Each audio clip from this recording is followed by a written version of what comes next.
जैसा कि पिछली बार विमल जी जब बोल रहे थे तो एक चर्चा आई थी, उठी थी, उन्होंने जिक्र किया था रविंद्रनाथ टैगोर का। तो उस संदर्भ में ये विचार आया कि एक ऐसे विद्वान को यहाँ आमंत्रित किया जाए जिसने कि दोनों का अध्ययन किया है, गूढ़ अध्ययन किया है, टैगोर का भी और गांधी का। हमारा सौभाग्य है कि ऐसा एक विद्वान हमारे शहर में है। डॉक्टर गांगे मुखर्जी हमारे विश्वविद्यालय के ही छात्र रहे हैं, यहीं से पीएचडी किया है, अंग्रेज़ी में पीएचडी किया है और ज़रा जल्दी में थे इसलिए ज़रा पड़ोस में ही बुंदेलखंड में ही मऊ में जाकर अंग्रेज़ी पढ़ाते रहे बच्चों को। ऐसे बच्चे जो कि कॉन्वेंट में नहीं पढ़ते थे, यहाँ पर थोड़ा सा एसएमसी और बॉयज़ हाई स्कूल और सेंट जोसेफ वगैरह वाले बच्चे आ जाते हैं।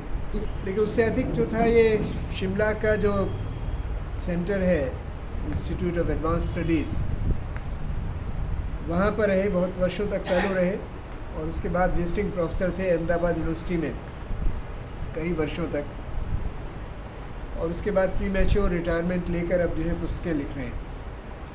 तो हमारा सौभाग्य है कि आज जो है स्वराज के मर्म के बारे में, जैसा कि गांधी और टैगोर का जो विचार था उसके बारे में चर्चा करने के लिए यहाँ पर उपस्थित हैं। हमने इनसे आग्रह किया और सहज ही स्वीकार किया इन्होंने हम लोगों का निमंत्रण, आज यहाँ उपस्थित हैं। तो विशेष रूप से गांगे जी का धन्यवाद आप सब लोगों की ओर से, मेरी अपनी तरफ से, अम्मा जी की तरफ से, स्वराज विद्यापीठ की ओर से।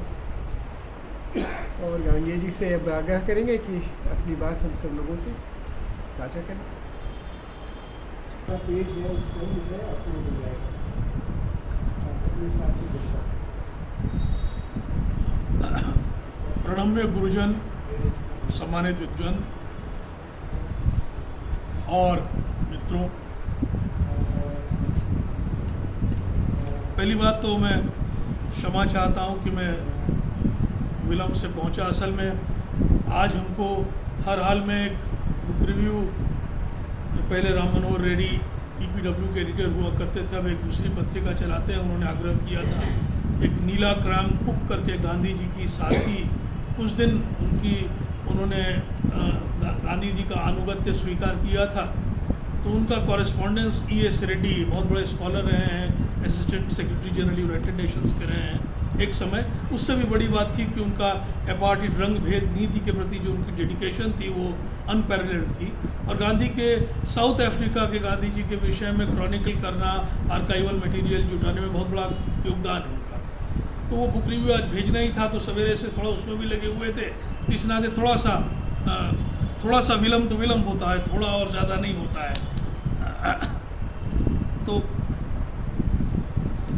आज हम मूलतः टॉपिक में थोड़ा सा सर से जब बात हुई थी हड़बड़ी में, उस समय तो गांधी टैगोर की दृष्टि भी कह सकते हैं। दरअसल मैं उनके संवाद की बात करूँगा कि उनके जो संवाद में जो उनके तथाकथित मतभेद भी उभर कर आते हैं, क्या वो मतभेद हैं, और आखिरकार वो स्वराज्य ही कैसा जिसमें संवाद की क्वालिटी न हो, एक विशेष तरह का सहृदय सत्यपरायण संवाद न हो, क्या वो संभव हो सकता है? क्या कोई स्वराज्य उसके बगैर संभव हो सकता है? राजनीतिक रूप से स्वराज, और इसे स्वराज्य कहा गया है, स्व के ऊपर अपना राज्य शासन। इस पर गांधी से भी ज़्यादा रविंद्रनाथ इस पर बल देते रहे राजनीतिक क्षेत्र में। गांधी से उनका बल कहीं कम, गांधी का बल उनसे कहीं कम नहीं था इस विषय पर। लेकिन हम लोग लास्ट में देखेंगे अंत में कि या बीच में ही, मध्य में ही, कि रविंद्रनाथ का जो सारा मतभेद सामने आता है गांधी जी के साथ उनके अभियानों को लेकर, वो मूलतः वही है, स्व के ऊपर शासन पहले। तो क्या कोई राजनीतिक अभियान ये संभव हो सकता है कि पहले हम सारी तैयारी कर लें, पहले सारे स्वयं सेवक ऐसे हो जाएं? शायद ये संभव नहीं। ये हम लोग देखेंगे कि ये दोनों महानुभावों के विचार कैसे बनते हैं। पहले तो थोड़ा सा भले ही ये एक बड़ा सिंप्लीफिकेशन या सरलीकरण लगे, लेकिन 5 मिनट हम लोग बात कर लेते हैं दोनों के जो अलग अलग पृष्ठभूमि से जो दो व्यक्ति, ये दोनों लोग, ये दोनों अपनी पृष्ठभूमि, अपने अनुभव, जो उनके राजनीतिक अनुभव को बनाने का काम करता है, रंगने का काम करता है, उनके अलग अलग जो जिस तरह के वो रविंद्रनाथ का सामाजिक कलात्मक अनुभव कहिए, गांधी जी का शुद्ध राजनीतिक अनुभव कहिए, साथ में ऑब्वियसली आध्यात्मिक अनुभव, दोनों में एक बहुत एक कॉमन चीज़ है। दोनों की साधना, व्यक्तिगत साधना एक बहुत कॉमन चीज़ है। गांधी भले ही बार बार अध्यात्म की बात न करते हों, लेकिन वो रविंद्रनाथ से किसी भी मायने में कमतर नहीं है। तमाम ऐसे सेक्टेरियन बायोग्राफर्स ने जिन्होंने की समस्या कर रखी है, या सेक्टेरियन बायोग्राफी लिखने में बहुतों को मज़ा आता है कि कौन किसको खा जा रहा है, कौन किसके ऊपर है, जब तक ये इस प्रश्न में नहीं जाते तब तक उनको मज़ा नहीं आता शायद। वो किसी को दोष देने की बात नहीं है, अपना अपना तरीका है। तो कोई कहेगा कि रविंद्रनाथ की कोई तुलना ही नहीं है गांधी के सामने अध्यात्म में, खैर वो बात को, उस बात को रहने देते हैं, उसमें हमारी रुचि तो है ही नहीं, और मुझे लगता है आपकी भी रुचि नहीं है किसी की उस विषय में। गांधी और रविंद्रनाथ मूल तरह से समकक्षी हैं। दोनों की पारिवारिक पृष्ठभूमि सामाजिक आर्थिक रूप से थोड़ी भिन्न होने के साथ साथ, परंतु बहुत अधिक भिन्न नहीं है। दोनों की अपनी ग्रामीण पृष्ठभूमि है, क्योंकि दोनों की जड़ें गांव से जुड़ा हुआ था, गांव से जुड़ी हुई थी। ये भले ही जोड़ा शाखों में रहे, लेकिन जोड़ा शाखों में बहुत कम दिन रहे हैं। अपने जीवन के जो फॉर्मेटिव ईयर्स है, जो बनाने के साल हैं, वो बांग्लादेश में ज़मींदारी के साथ, हाउस बोट में, इसमें उनका बहुत बड़ा लंबा समय बीता है कृषकों के साथ। तो गांधी जी सीधे पहले अध्ययन करते हैं और फिर विदेश जाते हैं कानून का अध्ययन करने के लिए। वहाँ उनके सर्वविदित हैं लगभग उनके जो अनुभव होते हैं, और एक तरह से वो वापस आते हैं। वापस आने के बाद पोरबंदर में उनके जो अनुभव हैं, अदालती अनुभव, वो बहुत मीठे नहीं होते हैं। फिर उन पे परिवार पर आर्थिक जिम्मेदारियां भी आ पड़ी थी, क्योंकि पूरे परिवार ने उन्हें भेजा था, और उस समय संवेद परिवार का ये नियम भी था कि एक व्यक्ति यदि आगे जाता है और सफल होता है तो बाकियों को भी देखेगा। इलाहाबाद के एक बहुत बड़े विद्वान सर जानते हैं, उन्होंने हमसे कहा था कि उनके पिता को उनके ताऊ जी ने गोद लिया था, और जब बात आई आगे पढ़ाने की एक समय के आगे, तो इन विद्वान के पिताजी जो उनके जो मतलब क्या कहेंगे बाबा, मतलब सगे उनके, जिनके औरस जात संतान थे, उन्होंने अपने बड़े भाई यानी जिन्होंने गोद लिया था उनसे कहा कि भाई अब इनको पढ़ाएंगे आगे, बाकी बच्चे भी तो पढ़ेंगे, उनका भी ध्यान देंगे। मतलब जिनका संतान है वो उसके विरोध में कह रहा है कि बाकी बच्चे भी तो पढ़ेंगे। तो उन्होंने कहा नहीं, ये मेधावी हैं, इनको पढ़ते हैं, अगर ये आगे जाएंगे तो बाकी सबको भी खींचेंगे, कुछ होता भी वैसे ही है। तो ये पारिवारिक जिम्मेदारी है। और गांधी माय फादर में बहुत, जो शायद हरिलाल और गांधी के लिए जो शायद सबसे अच्छी फिल्म है, सबसे बैलेंस्ड फिल्म है शायद, उसमें गांधी अपने पुत्र से इस बात को कहते हैं, हरिलाल से, कि भाई ऐसा है कि हमको भेजने में और हमारे एब्सेंस में, अनुपस्थिति में, तुम लोगों की परवरिश में जितना इस संवेद परिवार का खर्च हुआ है, तो उसकी भरपाई मुझे करनी है। तो इसलिए मैंने अपने हिस्से की प्रॉपर्टी जो अपने भाइयों को लिख दी है, तुम्हारे चाचा ताऊओं को, वो कोई दान नहीं दिया है, वो उन्होंने खर्च किया है हमारे परिवार पर, मेरे ऊपर व्यक्तिगत रूप से, और तुम लोगों पे भी पढ़ाने के लिए। तो खैर ये यहाँ कटु अनुभव होता है। वो एक आर्थिक जिम्मेदारी का बोध भी था।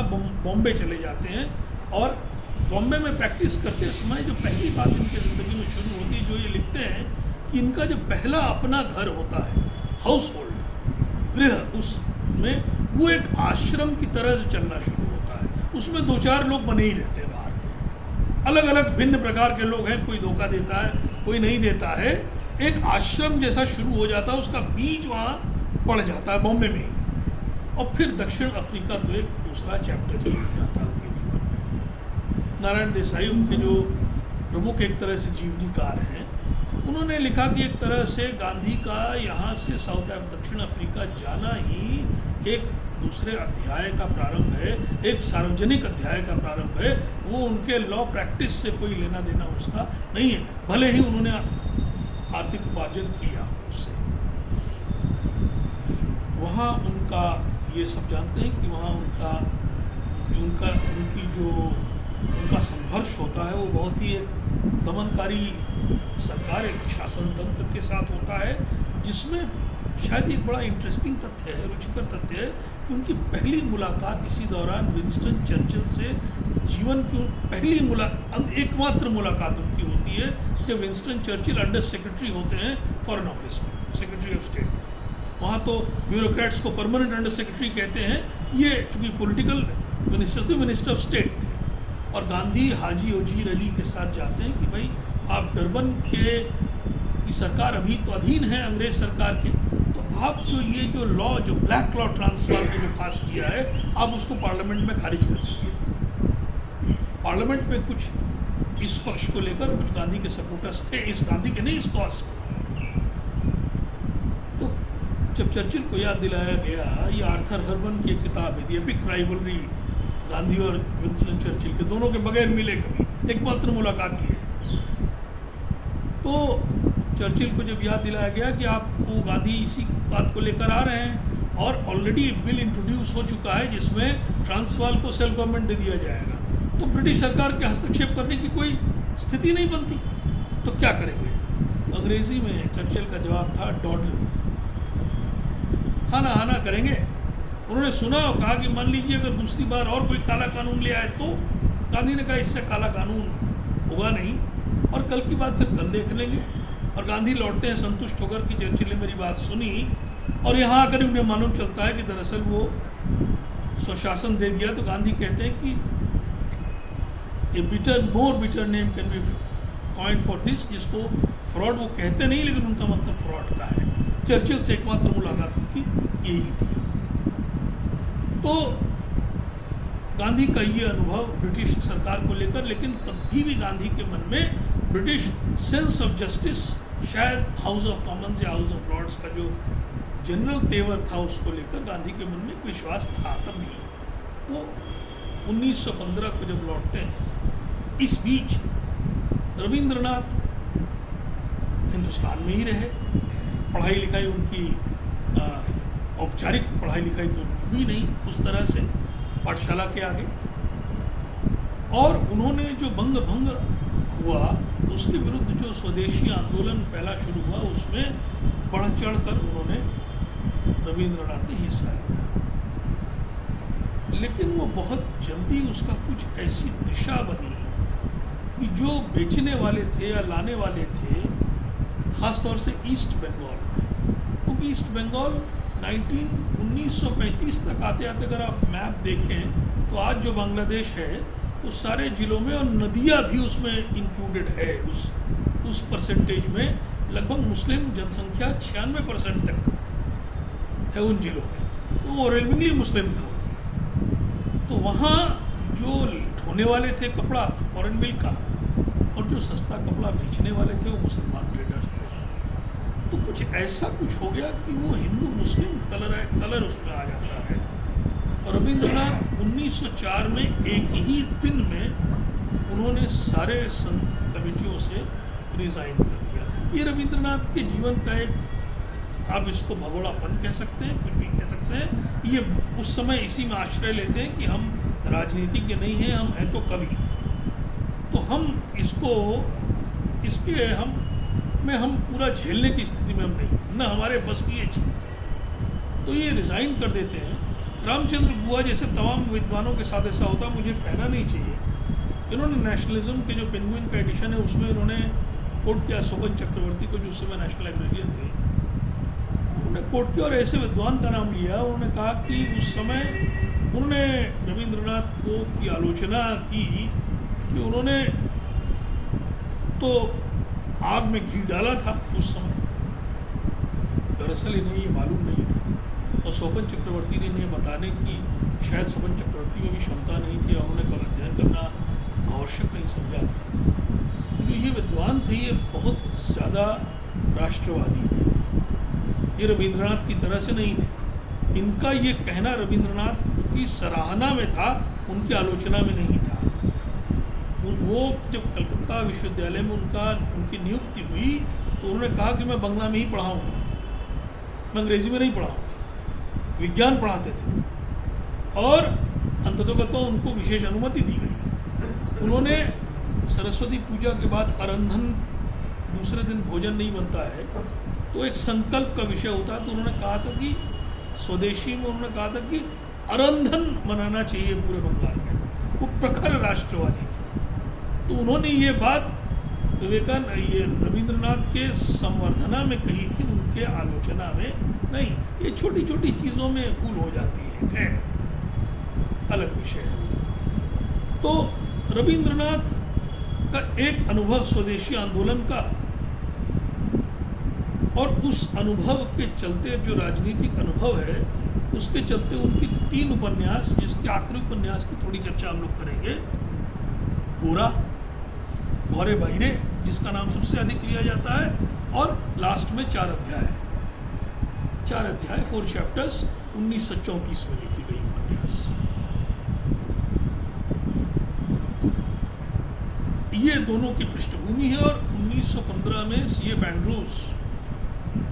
एंड्रूज के लिए भी एक चीज़ सामने स्वराज्य की परिकल्पना में महत्वपूर्ण ये है कि C.F. एंड्रूज का भी तेवर, मैं इसमें दक्षिण और वाम की बात नहीं कर रहा हूँ, मैं मतलब दक्षिण होना भी नहीं चाहूँगा एकदम से, मैं अच्छा बुरा नहीं कह रहा हूँ, ये रुचि और ये इंक्लिनेशन की बात है और कोई बात नहीं, हो सकता है मेरी गलती हो, लेकिन उसके बावजूद भी C.F. एंड्रूज का मूल स्वर मिशनरी का है।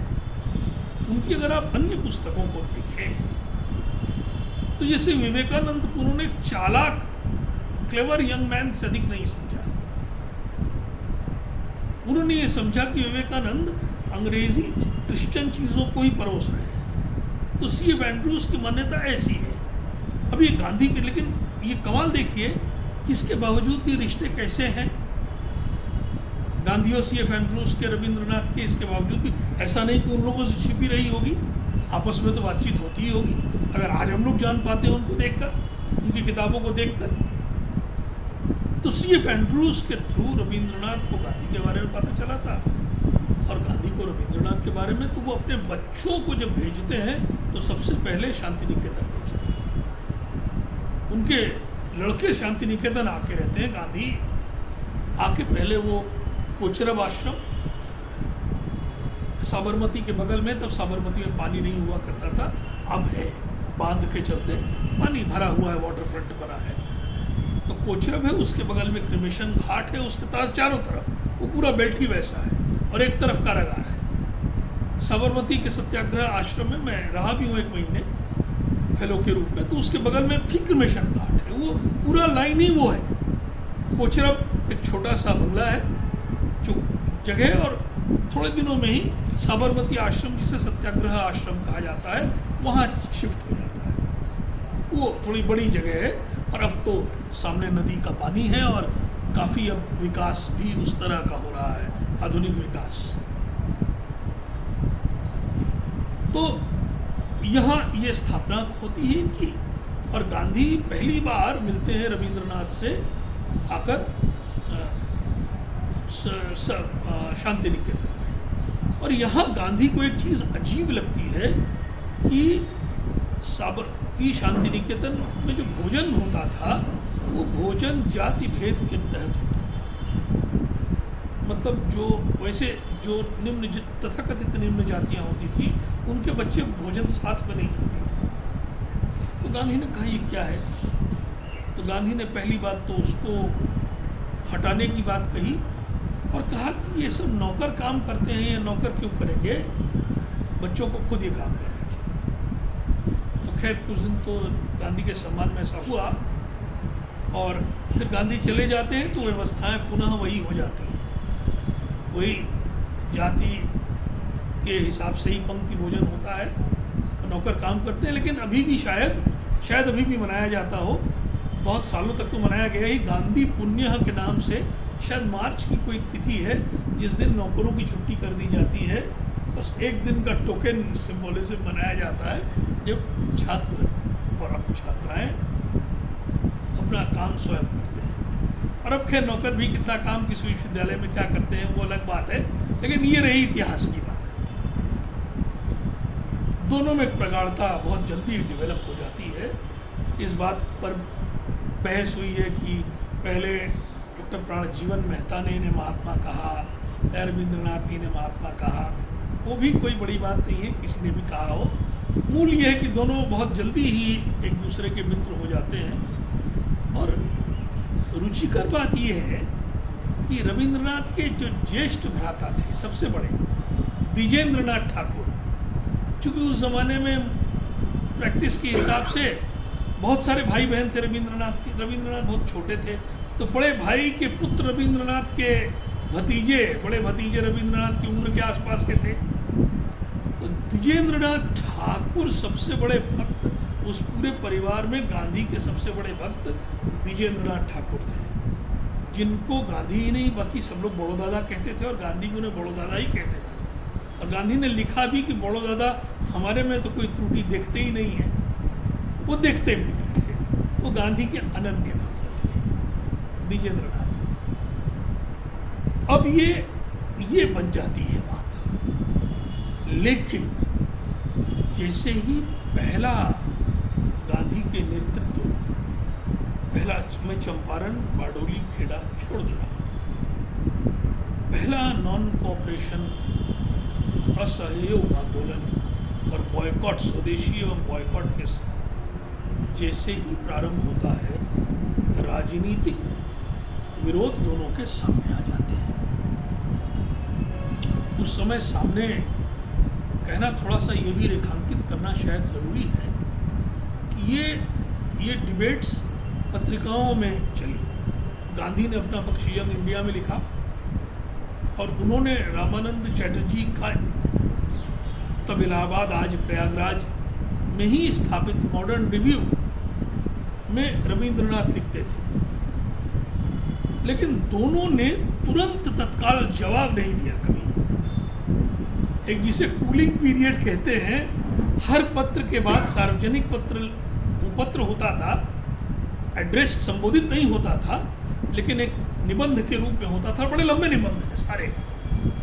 वो थोड़ा कूलिंग ऑफ पीरियड रखते थे, तत्काल जवाब नहीं देते थे। जिससे गांधी के उसमें जीवन में एक बार हरिलाल बहुत क्रोधहीन पत्र लिखते हैं। कई पत्र जब हरिलाल वेश्याकामी और क्या कहेंगे मद्यपान के आदी हो गए थे, और गांधी को लगा कि उनके बच्चों की संतान की देखभाल नहीं हो पा रही उस माहौल में, इसमें तो हरिलाल ने ऐसी चिट्ठी लिखी। तो गांधी ने दूसरी तीसरी चिट्ठी के बाद प्यारेलाल से कहा कि देखिए चिट्ठी में देखो न कोई ग्रामेटिकल है न कोई शब्दों का है, इसका मतलब मानसिक स्थिति अभी ठीक नहीं है, बैलेंस नहीं है, अभी थोड़े दिन के लिए उसको भूल जाते हैं। मतलब कूलिंग ऑफ की संतुलित तो हो जाए पहले, लिखने के पहले तो दोनों अपना संतुलन पहले हो जाता था, उसके बाद लिखते थे। तो कई निबंध इस पर लिखे गए लगातार 1925 तक। एक बैठक भी हुई, एक बैठक जोड़ा शाकों के घर में हुई, जहाँ पे और कोई नहीं था, CF एंड्रूज थे। क्या बात हुई ये कभी बाहर आई नहीं, लेकिन ये ऐसा हुआ कि जिसको अंग्रेजी में कहा गया, दे एग्रीड टू डिसएग्री। ये सहमति बनी कि हम असहमत रहेंगे, लेकिन दोनों की समर्पण को कभी प्रश्न नहीं किया, जो एम एन रॉय के साथ बार बार आ जाता है। एम एन रॉय चाहे गांधी के लिए लिखे, चाहे रविंद्रनाथ के लिए लिखें, चाहे विवेकानंद के लिए लिखें, चाहे रामचंद्र, चाहे रामकृष्ण परमहंस के लिए लिखें, वो सवाल उनके व्यक्तिगत समर्पण, व्यक्तिगत निष्ठा, व्यक्तिगत ईमानदारी से ही प्रारंभ करते हैं। ये दोनों में नहीं दिखता है। ये कोई कह सकता है कि क्लास कॉन्स्पिरेसी है, दोनों एक ही वर्ग के तीसरे कॉन्स्पिरेसी है, कोई राजनीतिक कोई एक रंग ये भी कह सकता है। मैं नहीं कह रहा हूँ, कोई ऐसा कह सकता है। तो खैर हम लोग ये देखेंगे कि जो हम जिसे पॉलिटिकल कम्युनिटी का नाम देना चाहेंगे, समुदाय बहुत सारी होती हैं। भाषाई समुदाय हो सकता है, सांस्कृतिक समुदाय हो सकता है, जातिगत समुदाय हो सकता है, राजनीतिक समुदाय भी होता है, जिसमें ये सारे समवेत हो जाते हैं, जहाँ राजनीति का अर्थ इन अ वे एक मुख्य तौर पर ये जो आपसी टकराने वाली जो आशाएं और आशंकाएं होती हैं, इनका संतुलन बिठाना ही राजनीति होता है। बुरे अर्थ में नहीं, अच्छे अर्थ में कि सबको कैसे एक करके अलग अलग स्वरों के साथ कैसे आगे बढ़ा जाए। This is politics. पॉलिटिक्स का एक डिफिनेशन ये भी है। तो अगर हम राजनीतिक समुदाय की बात करें तो जो डिबेट गांधी और संवाद होता है तो वो स्वराज्य मूलतः राजनीतिक समुदाय के लिए भी था। शुरू तो इंडिविजुअल से होता है, लेकिन इसको पाने का साधन समुदाय है। तो राजनीतिक समुदाय का जो सामान्य चिंतन है, सामान्य विचार है, उसको लेकर ही ये डिबेट है। अक्सर ये कह दिया जाता है कि दोनों में एकदम मतभेद था। राष्ट्र को मान्यता को लेकर, जाति की मान्यता को लेकर ऐसा लगता है कि ये स्पेक्यूलेशन भी हो सकता है। हम लोग भेद देखने के आदी भी हो जाते हैं। नंबर 1, कभी कभी दो फिलोसॉफिकली दार्शनिक रूप से दो भिन्न वर्ग भी इनके लिए चुन लिया जाता है। गांधी को मॉरल एक्टिविस्ट कह लिया जाता है, रविंद्रनाथ को मॉरल फिलोसोफर कह लेते हैं। नैतिक एक्टिविस्ट उनको कहेंगे जो मॉरल जजमेंट्स फ्रेम कर लेते हैं, नैतिक मूल्य बना लेते हैं और उन मूल्यों के आधार पर सही और गलत की विवेचना या उसका न्यायकरण करते हैं। राजनीतिक जो नैतिक दार्शनिक होता है वो उनकी प्रक्रिया पर ज़्यादा ध्यान देता है। लेकिन ये भी बात बहुत ठीक, बहुत आगे तक बैठती नहीं है। दोनों वर्गों का सम्मिश्रण है, ऐसा कहा जा सकता है। उनका जो चिंतन था वो एक नैतिक वोकैबुलरी को, नैतिक शब्दकोश ढूंढ रहे थे जिसे हम राजनीतिक सामाजिक जीवन में प्रयोग कर सकें, जो हमारे राजनीतिक सामाजिक जीवन का हिस्सा हो जाए। और शब्द, ये हम सब जानते हैं कि शब्द या भाषा एक मूढ़ साधन नहीं होता, वो अपने साथ अपने एसोसिएशंस ले आता है, वो अपने साथ अपना इतिहास ले आता है और कभी कभी वो एक्सप्रेशन मात्र नहीं रह जाता, हमारे एक्सप्रेशन को बनाने का भी काम करता है, एक्सप्रेशन को फॉर्म करने का भी काम करता है, हमारे चिंतन को भी कलर करता है हमारी भाषा। तो उनका रूरल अपलिफ्ट यानी ग्रामीण उत्थान, सामाजिक रिकंस्ट्रक्शन, कैसे पुनः एक नई सिस्टम क्रिएट हो, उनका पाश्चात्य सभ्यता के प्रति उनका एटीट्यूड और उनका मतलब दोनों का, यहाँ उनका मतलब अब दोनों ही है और मैं दोनों ही करूँगा। उनका जहाँ प्रयोग करूँगा आमतौर से दोनों के लिए करूँगा। और सबसे अत्यधिक दोनों का अहिंसा में पूर्ण विश्वास, इसमें कोई मतभेद था ही नहीं। रविंद्रनाथ ने इनफैक्ट रविंद्रनाथ का जो असहयोग आंदोलन या चरखा आंदोलन के प्रति जो मतभेद था उसमें एक ये भी बात थी कि आप अहिंसा की आड़ में हिंसा हो रही है, मतलब वो तो हिंसा के लिए कोई स्थान दोनों के लिए नहीं था।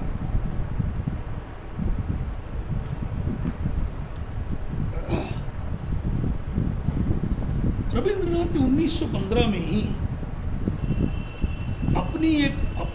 अपनी आइडेंटिटी का एक खाका खींचा था,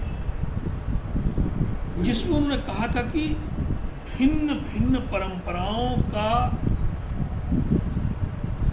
स्व बरकरार रख के सभ्यताओं के बीच में रविंद्रनाथ ने कई बार इस शब्द को प्रयोग किया है जो शायद गीता से आता है, धर्म सेतु, एक धर्म सेतु।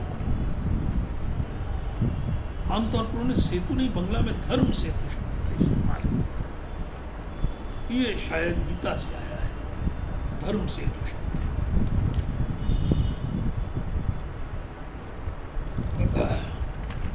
और ये तो था ही कि दोनों में कभी कटुता नहीं आई। हम यहाँ पर एकदम उनके संवाद की डिटेल को नहीं देखेंगे, बहुत समय लग जाएगा। उसका बहुत कोई वो बहुत सुफला भी नहीं होगी, तो उतना डिटेल में न जाकर भी बात हो सकती है। और हम 4 अध्याय को एक बार देखेंगे जो गांधीयन नॉवेल कह सकते हैं। अब गांधीयन नॉवेल कहते ही रविंद्रनाथ के भक्त उछल पड़ते हैं कि आपने गांधीयन कह दिया, जैसे वो फॉलोअर हो गए। अजीब सी स्थिति हो गई है अभी, इतना हम लोगों ने खेमा बांटना शुरू कर दिया है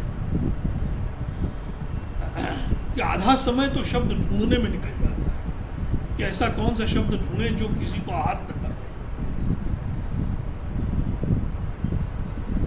एक इतिहासकार थे, प्रसिद्ध इतिहासकार 19वीं शताब्दी के अंग्रेज इतिहासकार लुईस नेमियर, जिन्होंने ये कहा कि जो सार्वजनिक पत्र होते हैं राजनीतिकों के, राजनयिकों के, वो उस पर कोई वो विश्वसनीय नहीं होते। वो चूंकि वो सार्वजनिक है इसलिए वो विश्वसनीय नहीं होते, उस पर एक मुलम्मा चढ़ा होता है। और लुईस नेमियर ने इसलिए अपनी रिसर्च में प्राइवेट डॉक्यूमेंट्स को देखना ज़्यादा चाहा। उन्होंने कहा कि दरअसल सीक्रेसी मुख्य है और राजनीतिक विचारधारा तो एक छद्म होती है। दरअसल राजनीति सेल्फ इंटरेस्ट से प्रेरित होती है। तो अगर हम लुईस नेमियर को मान लें तो हम पूरे गांधी टैगोर संवाद को देख ही नहीं सकते कि तो सार्वजनिक है। लेकिन लुईस नेमियर का विचार ही एकमात्र विचार नहीं है। मर्सीफुली हम लोग लुईस नेमियर को छोड़ के भी आगे बढ़ सकते हैं।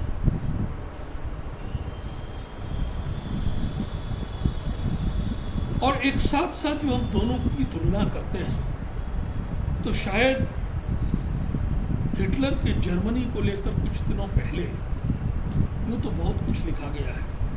पेंगुइन से 3 खंड में पुस्तक प्रकाशित हुई रिचर्ड एवंस की, और वो वास्तव में बहुत अच्छी डिटेल्ड पुस्तक श्रृंखला है, 3 वॉल्यूम की, जिसमें उन्होंने प्रेफेस में ही एल.पी. हार्टली के नॉवेल से कहा।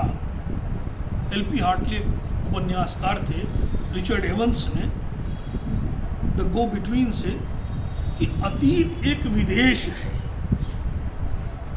अतीत एक विदेश है, वहाँ दूसरे ढंग से चीजें हुआ करती हैं। विदेश एक विदेश, it is a foreign country, they do things differently there.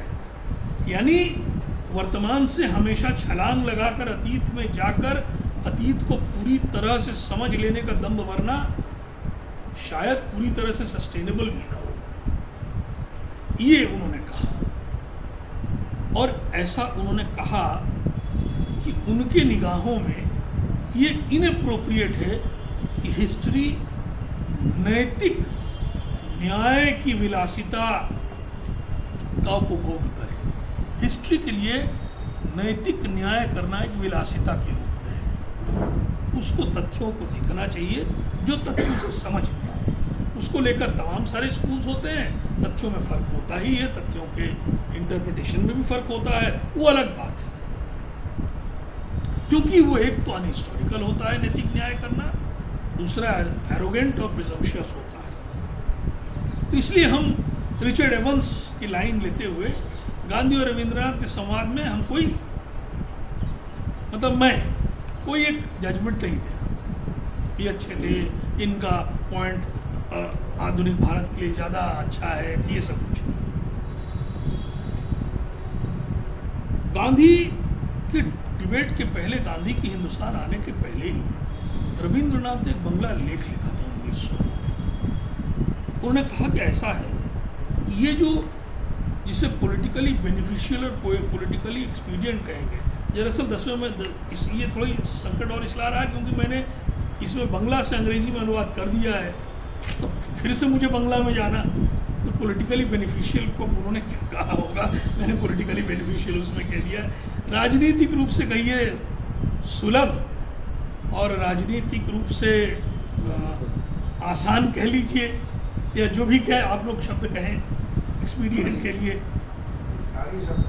हितकारी हितकारी हितकारी एक्चुअली हितकारी तो बेनिफिशियल होगा, एक्सपीडिएंट मतलब जो उसको सुलभ कर ले, जो आसान कर दे, वो निरंतर चलता रहा है भिन्न भिन्न रूपों में इतिहास में, और तमाम रक्तपात के लिए भी जिम्मेदार है इतिहास में कि राजनीतिक रूप से कौन सा सुलभ है, कौन सा हितकारी है। लेकिन उन्होंने कहा कि 19वीं शताब्दी के बाद, जब से स्वदेशी आंदोलन शुरू होने के पहले ब्रिटिश रूल में, शासनकाल में, जब सारा डिबेट लोगों के लेख लिखने तक सीमित था, उतनी तीव्रता नहीं थी। लेकिन 1904-05 के स्वदेशी आंदोलन के बाद डिबेट तीव्र हो गई। क्या भारत के लिए क्या अच्छा है, उसके उत्थान के लिए क्या अच्छी चीज़ है, इसको लेकर एक तीखापन आया। और कोई कुछ कहकर हल्के में, जिसे अगर हम हल्की भाषा का प्रयोग करें, रोजमर्रा की भाषा, कि कोई कहकर निकल जाने की स्थिति में नहीं है, पकड़ जाता है, घेरा जाता है। तो उन्होंने कहा कि चूंकि ये असली देश के भलाई की बात होने लगी, एक काव्य के मेटाफर, क्या कहेंगे मेटाफर, रूपक, ये कविता का रूपक नहीं बल्कि ठोस राजनीतिकी के यथार्थ की बात होने लगी। ऐसा एक कवि कह रहा, लेख लिख रहा। उन्होंने कहा कि वो ये समझ सकते हैं कि अक्सर कभी कभी लेखों के पीछे एक अशिष्टता भी हो जाती है, लेखक अपने प्रतिवादी के साथ अशिष्ट भी हो जाता है। लेकिन उन्होंने कहा कि हम इसको बुरा नहीं मानते, रविन्द्रनाथ, क्योंकि इसके पीछे हमें ये संदेह नहीं है कि इसके पीछे इसका उद्देश्य खराब है। वो चूंकि इतना डूब गए हैं इस विचार से, इतना इमर्स्ड है, इतना सिंसियर है कि उनके भाषा में एक तीखा बना गया है। तो ये चलता है, ये स्वीकार्य है। और इसे इन्होंने मांगलिक कहा। ये तीखापन मांगलिक भी है, ये मंगल का लक्षण है कि आदमी सिंसियर है, छिपा के बात नहीं कर रहा है, सीधी सीधी बात कर रहा है, और बात के महत्व को समझ रहा है कि आपने जो बात कही वो हल्की बात नहीं है, वो इम्पोर्टेंट है, इसलिए उसका जवाब देना जरूरी है। तो उन्होंने कहा कि ऐसा है, लेकिन उन्होंने कहा कि दूसरे के विचारों को समझना कभी ये नहीं हो सकता कि हम अपनी समझ को छोटा कर रहे हैं। दूसरे की, हमें अपने विचार कायम रखना चाहिए, तीखापन हो तो हो, लेकिन दूसरे को भी हमें ठीक उतने ही दृढ़ता से दूसरे को समझना भी चाहिए। दूसरे को समझने का अर्थ ये नहीं है कि हम अपनी समझ को कम करके आंक रहे हैं, दूसरे पर निर्भरशील हो रहे हैं, नहीं, ऐसा कुछ नहीं। ऐसा रविंद्रनाथ ने 1909 के ही एक लेख में कहा। अब आते हैं ब्रीफली, संक्षेप में उनके संवाद पर। थोड़ी बात तो हो ही चुकी थी। मुख्यतः दो प्रसंग थे। पहली बात, विदेशी वस्त्र का बॉयकॉट। उस पर रविंद्रनाथ ने लगातार लिखा, कई लेख लिखे कि दरअसल इससे क्या हुआ, स्वदेशी में हमने देखा क्या हुआ, उससे हिंसा हुई, उससे कम्युनल हिंसा हुई। हम थोड़ा सा रुककर इस बात को एक चर्चा करना चाहेंगे, थोड़ा सा, कि घरे बायरे में दरअसल एक बात ज़रूर है कि घरे बायरे में हिंदू मुसलमान सवाल तो है, लेकिन दलित सवाल नहीं है। एक निर्मल कुमार बोस की एक छोटी सी किताब है जो बंगला में लिखी गई थी, जिसको आंद्रे बेते ने अंग्रेजी में अनुवाद किया था। बड़ी सुंदर पुस्तक है वो, जिसमें वो कहते हैं कि बुद्ध ने दरअसल एक वैकल्पिक समाज की तो परिकल्पना की, लेकिन एक वैकल्पिक आर्थिक व्यवस्था की परिकल्पना नहीं। वैकल्पिक समाज खड़ा करने के लिए वैकल्पिक आर्थिक व्यवस्था भी जरूरी है, वरना जाति व्यवस्था बहुत कुछ उस आर्थिक व्यवस्था के मैकेनिक्स पर भी टिकी हुई है। ये लिखते हैं निर्मल कुमार बोस।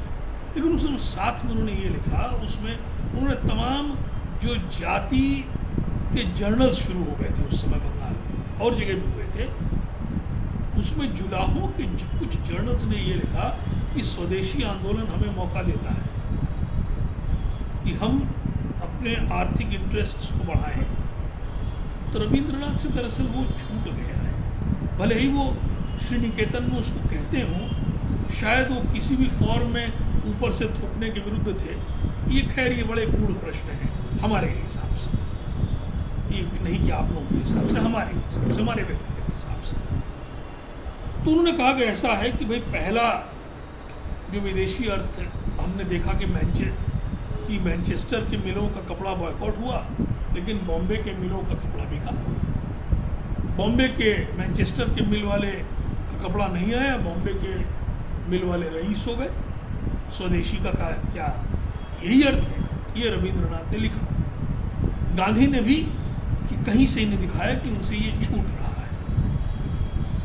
उन्होंने कहा जिस देश में कपड़ा पहनने को नहीं है उस देश में कपड़ा जलाना एक अपराध है। और दूसरी बात, इससे तमाम अशिष्टता हो रही। उन्होंने कहा कि यहाँ तक कि शिष्ट लोग, यहाँ उन्होंने कहा कि हम अपने सारी समाज के रोष को अपने सर पे हम ले आए, क्योंकि असल में समाज के हर समय एक ये भी सत्य है,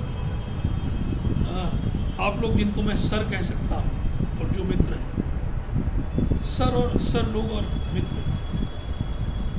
मैडम, शायद हर समाज में थोड़ा सा ये एक आत्ममुग्धता होती है कि हम इतिहास को बदल रहे हैं, हम बदलते इतिहास के साक्षी हैं। इतिहास इतनी आसानी से बदलता नहीं है कि हम हर समय बदलते इतिहास के साक्षी हो, या हम इतिहास को बदल रहे हैं। कभी कभी दरअसल हम इसको इंग्लिश में कहते हैं, we buy into the rhetoric of leaders that they are changing history and that we are participating in that exercise. शायद हम लोगों को भी ये सोचना चाहिए कि वास्तव में इतिहास बदल रहा है क्या बदल रहा है, और हम उसमें क्या बदल रहे हैं, हम अपने को क्या बदल रहे हैं। बहुत से लोगों ने सोचा कोविड में बहुत कुछ बदल गया, कुछ नहीं बदला। लोगों की सफरिंग्स बहुत बड़ी हुआ। तो लोगों को लगा कि हम चिड़ियों की आवाज़ सुन रहे हैं, वो भूल गए कि इस चिड़ियों की आवाज़ सुनाई पड़ रही है, इसमें कितने हज़ार लोग पैदल चल रहे हैं अपने घरों के लिए, कितने लोगों की जान माल वो जाएगी, लेकिन केवल चिड़ियों की सुहानी आवाज़ ही कोविड का एकमात्र नहीं था। जैसे संकट मोचन मंदिर के जो ट्रस्टी थे, जो BHU के साइंटिस्ट थे, उन्होंने लिखा उस समय आर्टिकल हिंदू में या टाइम्स ऑफ इंडिया में कि गंगा बहुत से लोगों को साफ लगने लगी। उन्होंने कहा नहीं ऐसा, क्योंकि नाव नहीं चल रही, इसलिए बालू नहीं उछल रही, इसलिए पानी साफ लगता है, लेकिन पानी में जो ऑर्डियोर है, जो गंदगी है, वो ठीक उतना ही है, उसमें कोई परिवर्तन नहीं हुआ है। तूने कहा कि क्या बदल रहा है? तो उन्होंने इस बात को लेकर उन्होंने कहा कि रोष हम अपने सर पर ले आए, क्योंकि तमाम लोगों को लगा जैसे वो समाज बदलने के बहुत बड़े अभियान में शामिल है और ये व्यक्ति है जो सामाजिक यज्ञ में बाधा डाल रहा है। रविंद्रनाथ उन्होंने कहा कि हमारे शिष्ट मित्र भी हमसे शिष्ट भाषा में बात करने के लिए असमर्थ हो गए थे। ये उन्होंने लिखा। उन्होंने कहा भाई ये कल्चर्स का विरोध हो रहा है इस असहयोग आंदोलन से, और ये एक प्रचंड, एक प्रखर राष्ट्रवाद को जन्म दे रहा है। गांधी ने इसका उत्तर दिया कि नहीं, ऐसा कुछ नहीं, हम अंग्रेजी का विरोध, अंग्रेजों का विरोध नहीं कर रहे, हम अंग्रेजी साहित्य का विरोध नहीं कर रहे। गांधी ने उस बात को लिखा जो आज भी शायद लड़कियों के लिए, यहाँ आज भी लड़कियाँ शायद इस बात को समझेंगी, ग्रामीण पृष्ठभूमि से आई हैं, मैं तो पढ़ाता था गाँव में। उन्होंने कहा कि ऐसा है, गांधी ने तब लिखा कि हमारे तमाम नवयुवक इस बात से लज्जित होते हैं कि उनकी पत्नियों को अंग्रेजी नहीं आती।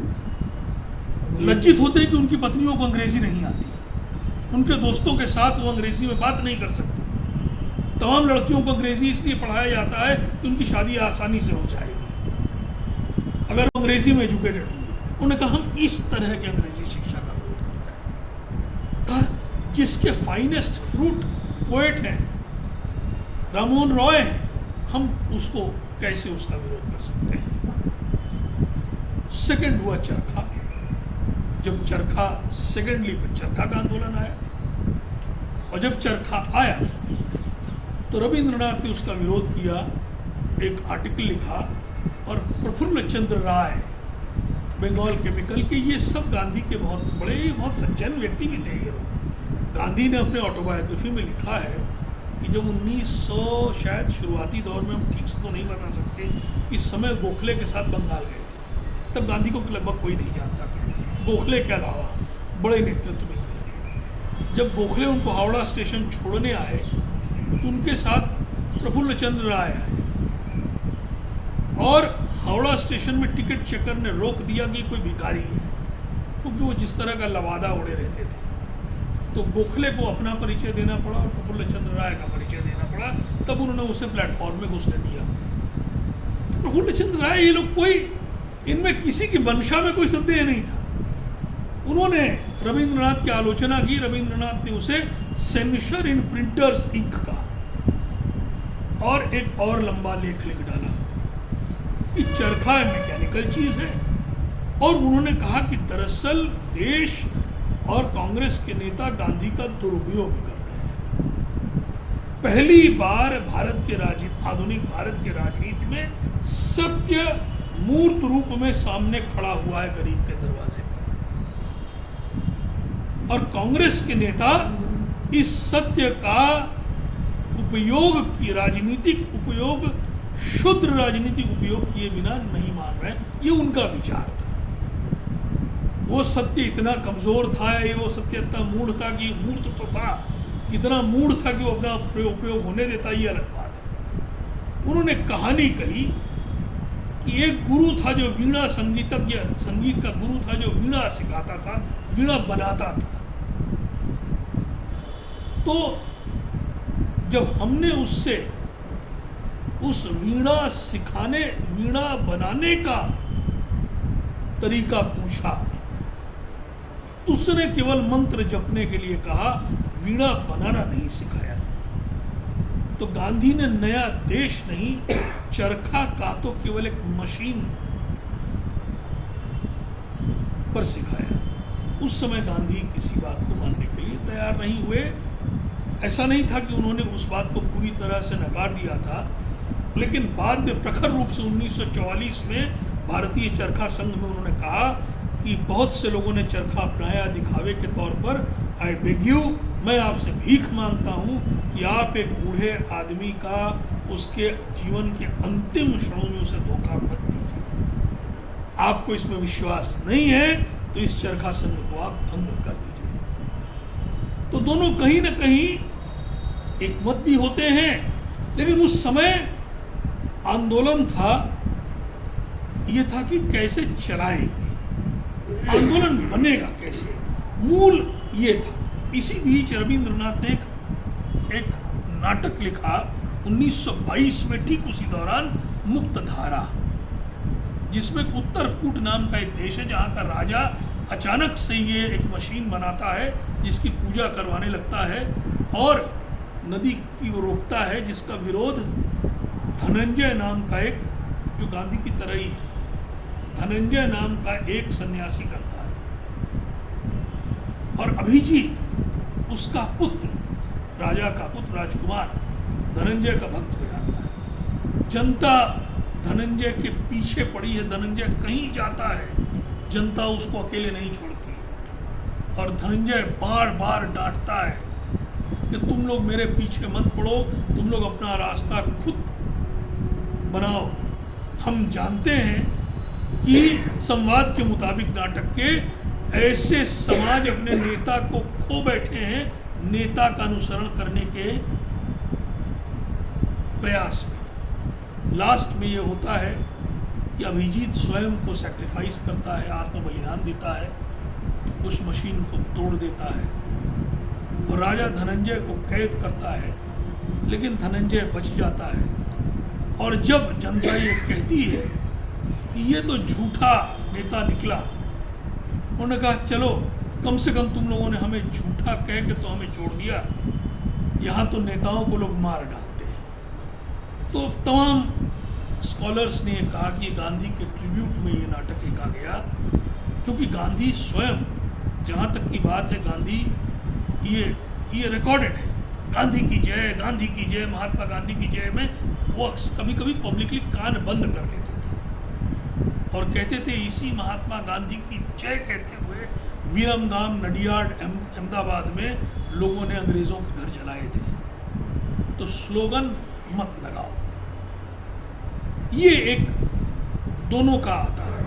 इस बीच अगर हम ये रुके कि रविंद्रनाथ और टैगोर की गांधी की पृष्ठभूमि अलग अलग थी। गांधी के लिए पार्टिसिपेशन, भागीदारी, राजनीतिक भागीदारी थी। रविंद्रनाथ के लिए भागीदारी, अगर हम केवल साहित्य को लें, कला के अन्य क्षेत्रों को छोड़ दें, तो वो रीडर पार्टिसिपेशन है। अब हम रीडर पार्टिसिपेशन के लिए थोड़ा पीछे चले जाएं, थोड़ा पीछे के आगे चले जाएं। रविंद्रनाथ के जीवन के अंत के समय, जब नई कविता का युग बंगाल में आता है और लेख लिखे जाते हैं, सबूज पत्रों जैसे पत्रिकाएं चलती हैं और उसमें लेख होता है कि नए रविंद्रनाथ नए युग के कवि नहीं हैं, इनके जो कंसर्न्स हैं, इनकी जो चिंताएं हैं, ये जनता से बहुत दूर है। रविंद्रनाथ आग करते हैं, भालो नॉय यही शौकीन मजदूरी, ये जो शौकीन मजदूरी है, ये जो शौक से की जाने वाली मजदूरी है, ये अच्छी नहीं है, ये तुम बिलोंग नहीं कर रहे हो। दरअसल हम 1 मिनट अगर शेपक ले लें यहीं पर, आप लोगों की अनुमति हो तो, आज हम लिख रहे थे कि उससे नीला क्राइम कुक की कॉरेस्पॉन्डेंस एक चीज़ बहुत प्रखर निकल कर आती है। गांधी का, जिसको नोबलेस्ट फास्ट कहा गया, 21 दिन का फास्ट, पूना पैक्ट के बाद क्यों फास्ट करते हैं। कुछ लोगों ने कहा उनको ऐसा था कि अम्बेडकर, उनको लगा कि हमने अम्बेडकर के साथ अन्याय किया। नहीं, नीला क्राम कुक एक विदेशिनी थी, उनको कहानी हम अभी नहीं करते हैं, वो एक रुद्रमणि द्वारा और अन्य लोगों द्वारा एक्सप्लॉइट हुई, दलित लेखक।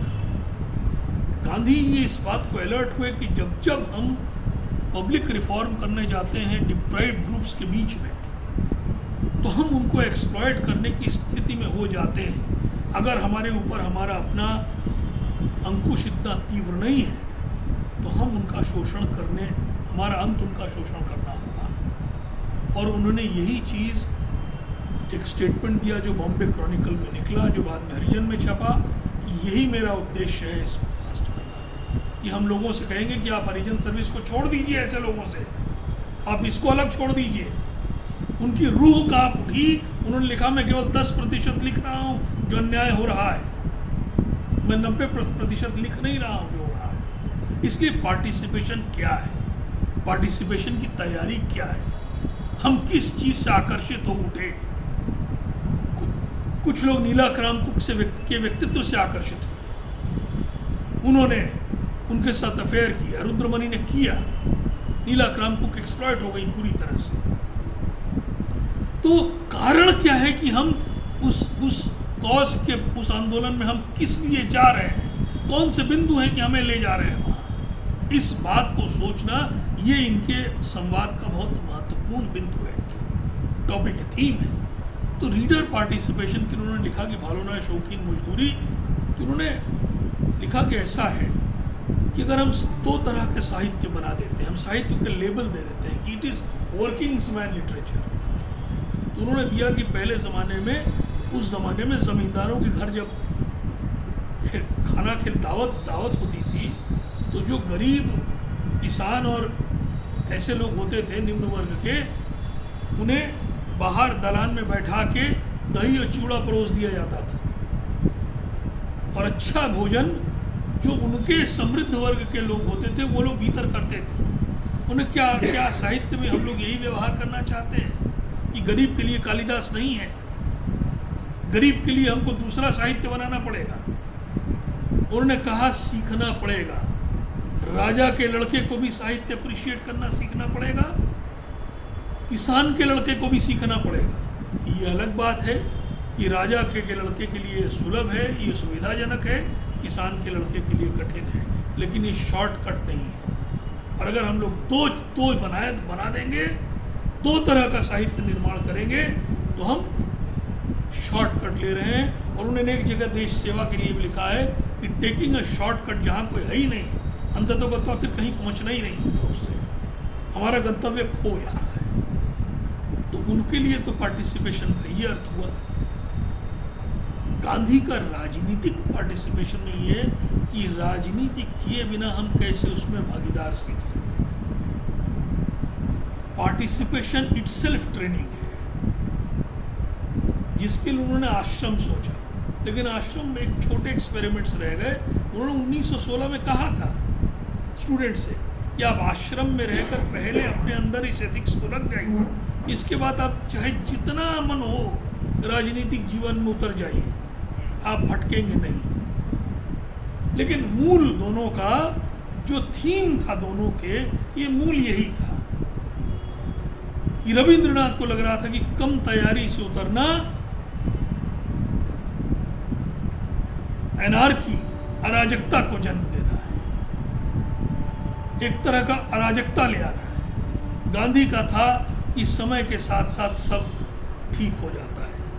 अभी तक इतिहास ने इस पर न्याय तो नहीं दिया है हमारी समझ से, इस पर इतिहास ने अपना फैसला अभी नहीं सुनाया है तो इस पक्ष पर। अगर हम एक मजे की चीज सामने आ गई है, सर 15 मिनट तो भी है सर, है? हाँ, तो एक मजे की चीज बीच में ले आ दें।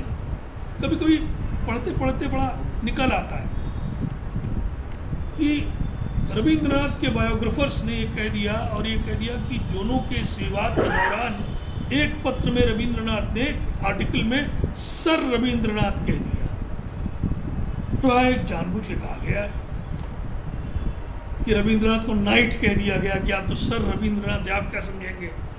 ऐसा कहा नहीं उन्होंने, सर रविंद्रनाथ मात्र से ऐसा हो गया। गांधी का लिखना मतलब गांधी की ड्राफ्टिंग, रविंद्रनाथ, दोनों की ड्राफ्टिंग इतनी ताकतवर ड्राफ्टिंग है कि मतलब इट इज वेरी डिफिकल्ट कि आप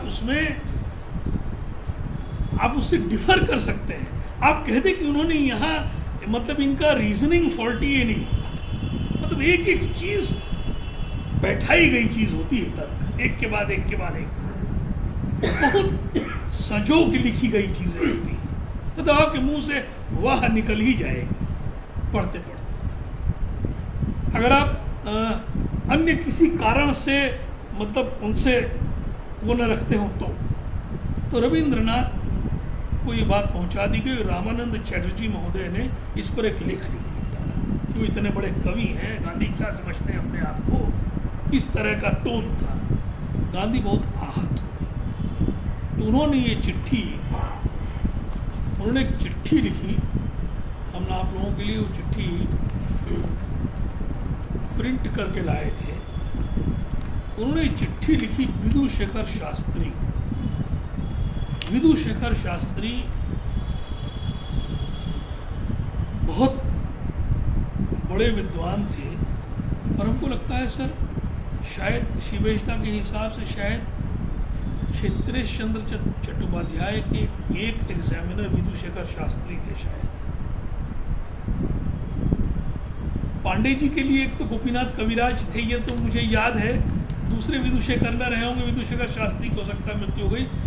तपन राय चौधरी ने लिखा कि जब सर आशुतोष मुखर्जी ने, शायद सर आशुतोष मुखर्जी ने ही लेते हुए पूछा विधुशेखर शास्त्री से कि आपने पढ़ा कितना है, क्या क्या पढ़ा है आपने अपने सब्जेक्ट में, तो उन्होंने बंगला में कहा जहाँ मुद्रित था सौ भी पढ़े, जो छपा है उसको सब पढ़ा है, जहाँ अमुद्रित जहाँ पाइया चिता पढ़े, और जो छपा नहीं है उसमें से जो मिला है वो पढ़ लिया है। विधुशेखर शास्त्री शांति निकेतन गए। विधुशेखर शास्त्री जाति का ये मानते थे और विधुशेखर शास्त्री ने रविंद्रनाथ ने लॉर्ड लिंलिथ टैगोर का स्वागत किया आश्रम में। यूनिवर्सिटीज़ में कभी कभी ये चीज़ें बतानी चाहिए। भाई वाइस रॉय जो लॉर्ड रेडिंग, एक तो बंगाल का वाइस रॉय, अब मतलब गवर्नर और फिर वाइस रॉय हुआ लॉर्ड लिंलिथ को, जो बहुत स्ट्रिक्ट वाइस रॉय है। अब उसने कह दिया कि हम आएंगे। अब एक गवर्नमेंट तो है ना, वो कह रहा है कि हम आएंगे, आप कहेंगे कि आप ना आइए। हम आएंगे तो भाई हमारे साथ गार्ड्स आएंगे। तो मान लीजिए गांधी स्वयं मना नहीं कर रहे हैं कि हमारे साथ गार्ड्स हों, तो आपको तो व्यवस्था करनी पड़ेगी। तो शांतिकेतन विश्वभारती में पहली बार पुलिस आई, रविंद्रनाथ ने उसे स्वीकार किया। पहली बार पुलिस आई, पहली बार पीले कपड़े दिए गए ताकि आदमी को पहचाना जा सके। एक फैक्ट है, इसमें इतना उलझन करने की जरूरत नहीं है। ये चीज हमारे हिसाब से सर इंस्टीट्यूट एडवांस स्टडी में M.H. अंसारी आए थे एज वाइस प्रेसिडेंट। हमारे पैर मुझसे मूछ थी, घर दूर दूर पहाड़ी के नीचे होते थे। अब गाड़ी में मैं उस समय तैयार नहीं था कि मैनेजर सबको, जो पास वाली गाड़ी थी वो सबको ले जाए। अब पैदल शॉर्टकट से आ रहे थे। भाई एक सिपाही जिसको ये आदेश दिया गया है किसी को यहाँ से नहीं जाना है, तो अगर हम आतंकवादी भी होंगे तो हम यही बहाना तो बनाएंगे, मेरा पैर टूट गया है, मैं चल रहा हूँ। उसने मुझे नहीं आने दिया। तो साथ में हॉर्टिकल्चर वाले जो सुपरिटेंडेंट वगैरह जा रहे थे, उसका सर इधर चाहिए, वो हमें खेल ले गए। मैं उसमें नाराज हो जाता। अरे वो तरीका है। तो रविंद्रनाथ ने स्वीकार किया, उनका अभ्यर्थना किया। आम्रकुंज में अतिथि को जैसे स्वीकार किया जाता है, स्वागत किया जाता है, उन्होंने अतिथि को वैसा स्वीकार किया। तो इससे बिक तो नहीं गए, न शांति निकेतन बिक गया, न रविंद्रनाथ वाइसरॉय के कैबिनेट में चले गए। अगर ये सब कुछ लिया होता तो गाली होती। विधुशेखर शास्त्री समेत कई अध्यापकों ने कहा हम इसका बहिष्कार करेंगे, हम रहेंगे नहीं। रविंद्रनाथ ने कहा कोई बात नहीं, हम आपसे कहेंगे नहीं कि आप नहीं। वो लोग उस सेरेमनी में नहीं, उनके खिलाफ कोई एक्शन नहीं। तो गांधी ने किसको चुना? उन्होंने विधुशेखर शास्त्री को ये पत्र लिखा कि हमने सर लिखा। देखिए उन्होंने रिनाउंस नहीं किया था टाइटल को। कैसे चिंतित होते थे लोग कि गुरुदेव भी उन्होंने लिखा कि क्या समझ लेंगे। हम प्रार्थना करते हैं कि गुरुदेव ने न समझ लिया हो कि मैंने इस उद्देश्य से लिख दिया कि मैं ठीक है, मैं समाज सुधारक के रूप में उनके साथ प्रतिस्पर्धा कर सकता हूँ। वो लिखा कि कवि के लिए तो ये विश्व में अद्वितीय है, उनको बताने की जरूरत है क्या?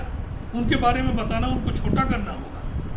तो आप चाहिएगा तो सबको पढ़ा दीजिएगा, चाहिएगा तो गुरुदेव को पढ़ा दीजिएगा।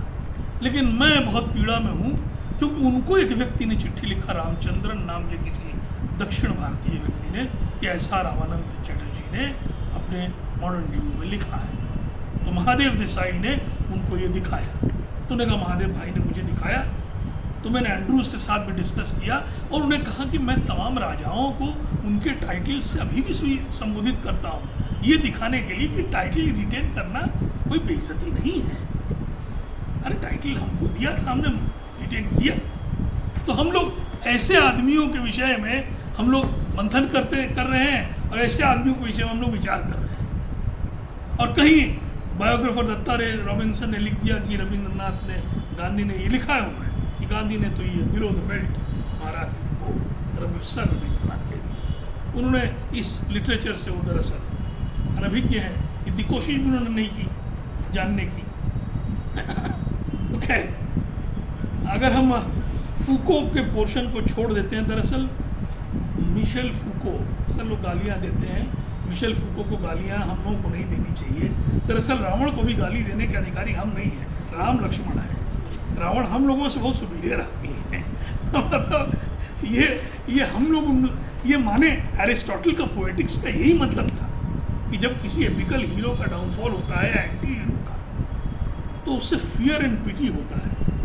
पिटी तो इसलिए कि वैसा आदमी ऐसी गलती क्यों कर बैठा, फियर इसलिए कि वैसा आदमी ये गलती कर सकता था तो हमारी क्या बिसात है। सीख वो है।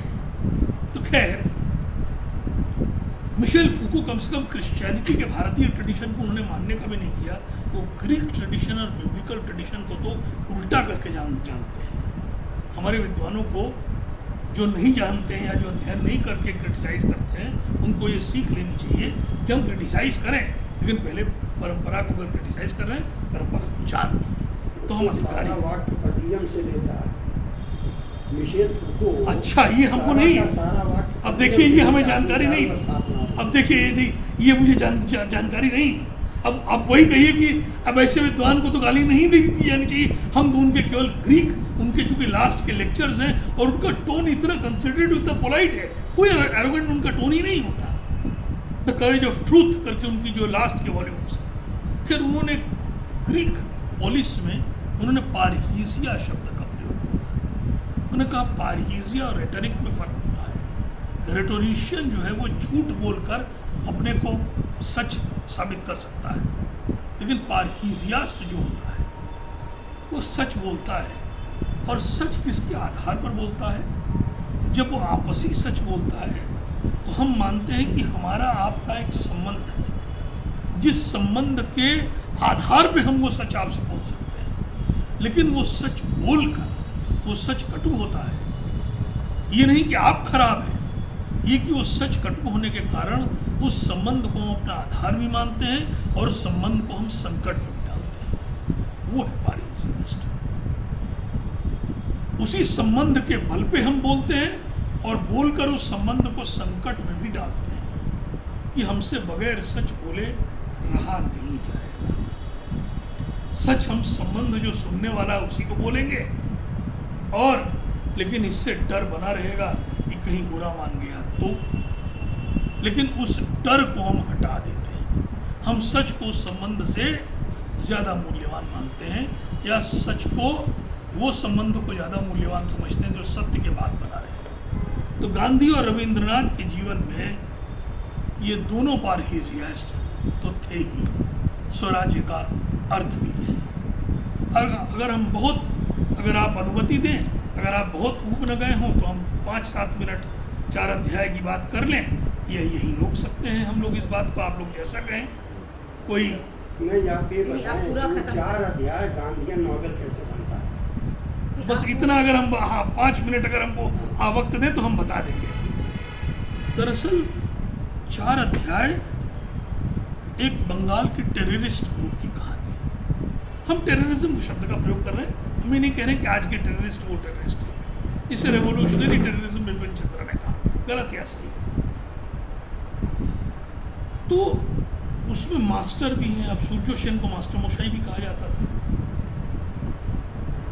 एक किताब है रविंद्रनाथ और विप्लवी समाज, चिन्मोहन सिहानुबिश एक विप्लवी थे, और गोपाल हालदार रविंद्रनाथ से मिलने भी आए थे। उसका रूपनारायण फुले किताब का वर्णन भी है।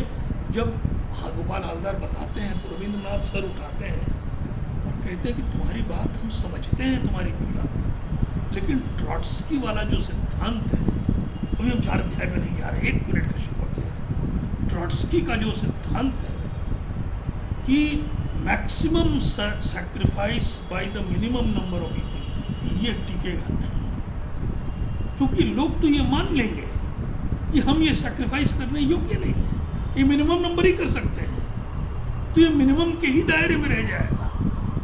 वो सैक्रिफाइस, जनता को ये विश्वास होना चाहिए कि वो बलिदान हम भी कर सकते हैं, हमें भी उसके लिए प्रेरित होना चाहिए। गांधी का तो यही विचार है। 4 अध्याय जब इन्होंने 1934 में लिखा, रविंद्रनाथ ने कैफियत में ही लिखा कि ये कहानी हमने हमें की एक प्रेम कहानी है, ये इसमें राजनीति व्यर्थ है, लेकिन ये पीछा नहीं छुड़ा सकते। वो कहानी कंप्लीट, वो कहानी ये है कि कुछ लोग मास्टर मोशाई के निर्देशन में एक ग्रुप बनाते हैं। मास्टर मोशाई ये तय करते हैं, उनको ये है कि लोगों ने हमारे दरवाजे बंद किए अंग्रेज सरकार ने, मैं उनको बताऊंगा। अब वो ये है कि दुनिया हमको न तय करे, लेकिन वो अपने फॉलोअर्स के जीवन के हर चीज़ में तय करने के जाने, किसकी शादी होगी किसकी नहीं होगी, किसकी शादी किससे होगी नहीं होगी। वो हमने बुक रिव्यू में लिखा आज कि वो जो एला हीरोइन है वो सेमी इरोटिक इन्विटेशन है। वो कहता है कि हम लोगों ने सब ने कामिनी कंचन छोड़ा है, तुम तुमको कमीनी की जगह मैंने बैठाया है। तुम जो लाल तिलक लगाती हो लड़कों को,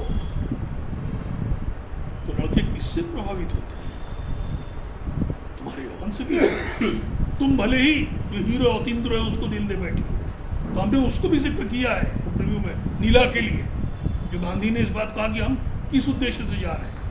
तो करते क्या है कि अतीन्द्र मिल वर्कर्स के बीच में रहता है, उसे कोई उसके अपने उधेड़पन उसके जीवन में पूरा है, वो आइडेंटिफाई नहीं कर सकता।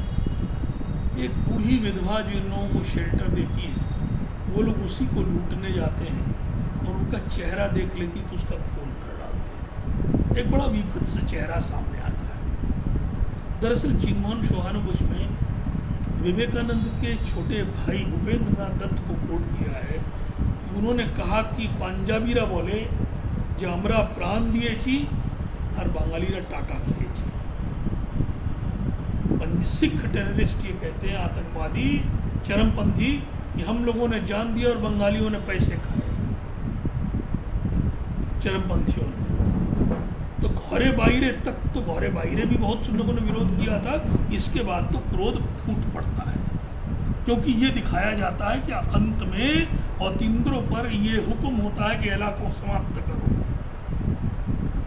और अतीन्द्रों से एला कहती है कि तुम अपना जीवन साथी मुझे बना लो। तो एला कहता अगर धर्म का रास्ता होता, साहस का, तो मैं तुम्हें साथ ले चलता, लेकिन जहाँ धर्म मैंने छोड़ दिया वहाँ तुमको अपना साथी यानी धर्मपत्नी कैसे बना सकता हूँ। धर्मपत्नी वो कहता नहीं है, धर्म साथी का अर्थ ही होता है। और कई जगह अतीन्द्र ये कहता है कि जो सबसे अच्छे लड़के थे, जिनके मन में सबसे उच्च विचार थे, वो सबसे ज्यादा गिरे। कहा कि पूरी दुनिया में, मैं कोट कर रहा हूँ, पाश्विक स्वरों में लोगों ने ये घोषणा करना प्रारंभ किया है कि आप एक देश की आत्मा की हत्या करने के बाद देश का उद्धार कर सकते हैं। मैं नहीं मानता कि ये सच है।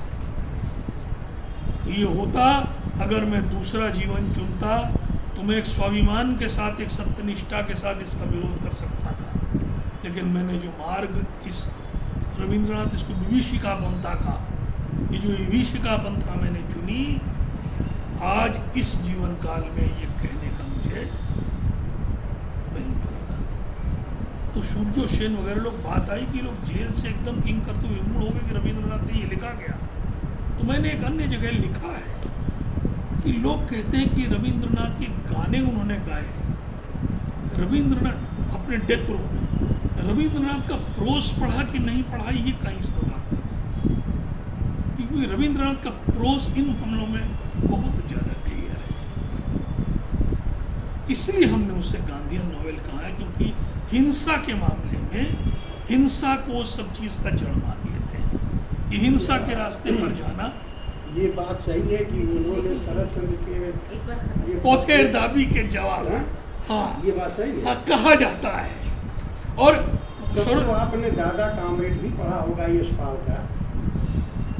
हमने पढ़ा नहीं, लेकिन यशपाल के बारे में और जगह पढ़ा है, कैसे वो गांधी के दादा कामरेड जो है। अच्छा वो क्या है बताया तो? चंद्रशेखर आजाद को केंद्र में रख करके है। हाँ हाँ। और जो उन्होंने प्रभावती से शादी किया था उसमें वो है। लेकिन कहा जाता है कि दोनों को समन्वय करने के लिए उन्होंने लिखा, क्योंकि मास्टर सूर्य सेन को तो बिल्कुल माने निकाल दिया गया। हम लोगों के बीच में भगत सिंह और चंद्रशेखर आजाद को इतना बड़ा बना दिया गया जो कि व्यक्तिगत लड़ाई लड़े, और 8 दिन वाकई युद्ध पहाड़ में रह करके मास्टर सूर्य सेन लड़े गुरुल्ला के अनंत कुमार सिंह के साथ, और उनको एकदम से हटा दिया गया। तो हो सकता है नहीं, और ऐसे बुद्धदेव बसु ने लिखा है एक छोटी सी आर्टिकल में, हो सकता है। और नहीं, और रविंद्रनाथ का एक्चुअली सुनिए, रविंद्रनाथ का क्लियर नहीं है कि वो एकदम से गिरा हुआ आदमी मानते हैं, ऐसा भी नहीं है। लेकिन उनका मानना ये है कि उस रास्ते पे जाके फिर तमाम सारी चीज़ें बरबस हो ही जाती हैं। जैसे प्रश्नो एक इनका नॉवेल, एक कविता है जिसमें कहते हैं कि भाई पुलिस का छूना ही विष है। वो कहते हैं जितने लड़के दम तोड़ रहे हैं, सीक्रेट पुलिस का छूना विष है, विष की तरह है। जिस तरह से उन्होंने मतलब ये कहा गया है कि उनमें डाइकोटोमी है। भाई क्रांतिकारी आते थे, उनसे मिलते थे, उनकी पीड़ा को लेकर टूट टूट जाते थे, ऐसा नहीं है। लेकिन जैसे गांधी भगत सिंह को लेकर परेशान भी थे, लेकिन इस बात से भी अपने विचारों से समझौता नहीं कर सकते थे कि उस रास्ते में ऐसा हो जाएगा। कुछ चीज़ें ये नहीं कि देवर ये लोग गलत थे, बेईमान लोग थे ना, बहुत हाई क्वालिटी लोग थे। चाहे आप बोरिस का पेस्टरनैक में देखें, डॉक्टर जिवागो में, जो स्ट्रेलनिकॉव है वो भी गाड़ी में बैठा है अपने घर के थोड़ी दूर पर, ट्रॉट्स्की का फॉलोअर है, लेकिन आमादा है रिप्रेशन में। उसको लग रहा है इसी से रास्ता बनेगा, इसी से भविष्य बनेगा देश समाज का, और वो कहता है कि लेकिन अब समय नहीं है, अब समय नहीं बचा है। मैं जा सकता था घर, दूसरी तरह से जी सकता था, दूसरी बातों को रख सकता था, दूसरी बात को सोच सकता था। हमने अपनी किताब में वो साथ किया है इसका, सब हर जगह हर चीज़ को। मेरे भी उपन्यास में है जो भुला दिए गए मेरा। अच्छा नहीं, मैं बिल्कुल ज़रूर देखूंगा। तो बस यहीं पर इसलिए हाँ बिल्कुल मतलब मैं यही समाप्त करना चाहूँगा।